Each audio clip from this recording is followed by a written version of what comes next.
restructure the whole thing if you want to move in that direction. I don't think you can think in the same way and achieve what you're saying. I don't think it's possible. So Yeah. I think it's a completely new page that you're talking about. I don't think it's a incremental thing. Yeah.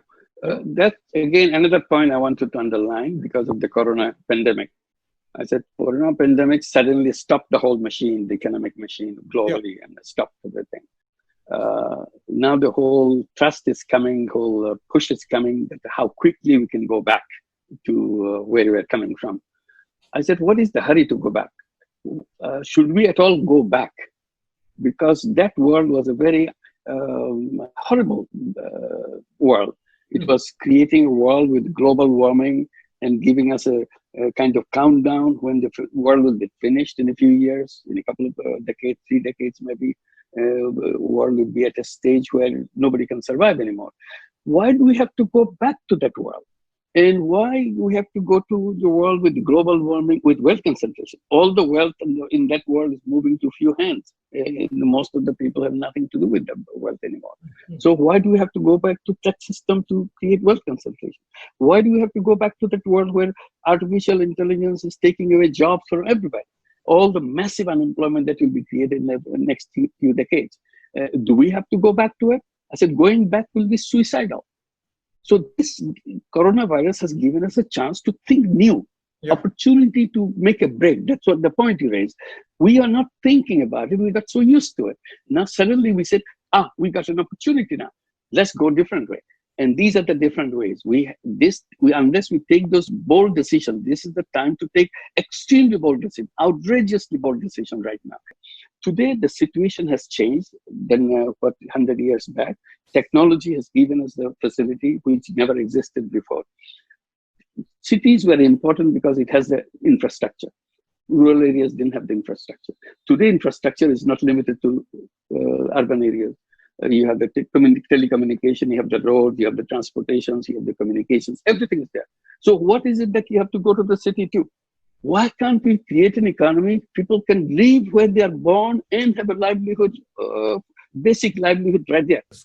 Yeah, some institutions like government has a tremendous power to destroy things and push things away from the action and so on. But my position is, if we are doing something for people and people liked it and people enjoy it, no matter how powerful you are, it's a temporary dislocation. Right. This will come back. You cannot stop it because it worked for people. And if it spreads, if you stop it in Uttar Pradesh, in other states and other places, it will spring up with more strength than you have tried, because it will come back with a big force to revive again. But how do you feel about going back? Are you trying to bring out bailout packages and make sure that all the big industries go back again to their actions, or this is a time to think a little bit? How do you? I think the immediate issue in India, massive issue, was the migrants issue. Yeah. And what you call the micro entrepreneurs who were suddenly found themselves stranded. And I spoke to quite a few of them, and I saw firsthand what they were going through. Literally, their world had just fallen apart, and they were forced to go back to their village. So the first aspect of it was trying to look after those people immediately. And there, our perspective was give them food, give them cash injection directly to keep them afloat. The government had a different view. They didn't really do that. They sort of didn't feel that was necessary. Then we had this big crisis of millions of people going home, walking thousands of miles. I suspect you had it in Bangladesh as well.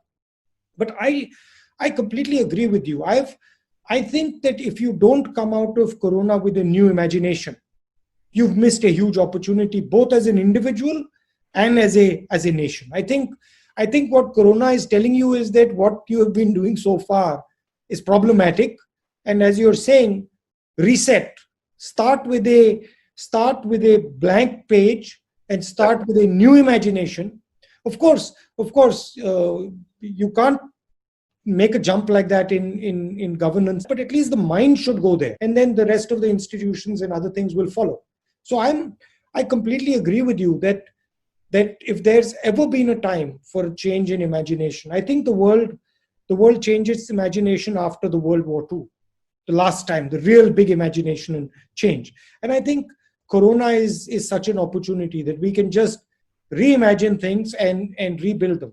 I also think that countries like ours have a bigger opportunity than other countries, simply because we have so much more room to play with, so many more younger people, and we have a lot more to build than, say, the Western world, which has already built a lot of their infrastructure.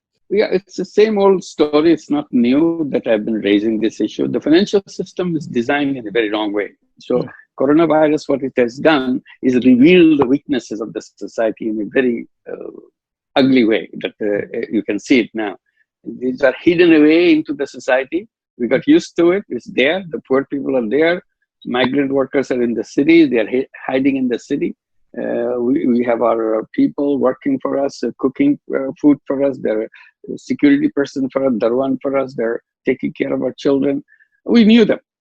But suddenly we see millions of them on the highway trying to go home. It's revealed that suddenly all the city migrant workers are coming out of the city and in a big crowd and going out for simple reason. They have nothing here. They have no life here because no money here to survive. So the ultimate place they can go back to is their home. So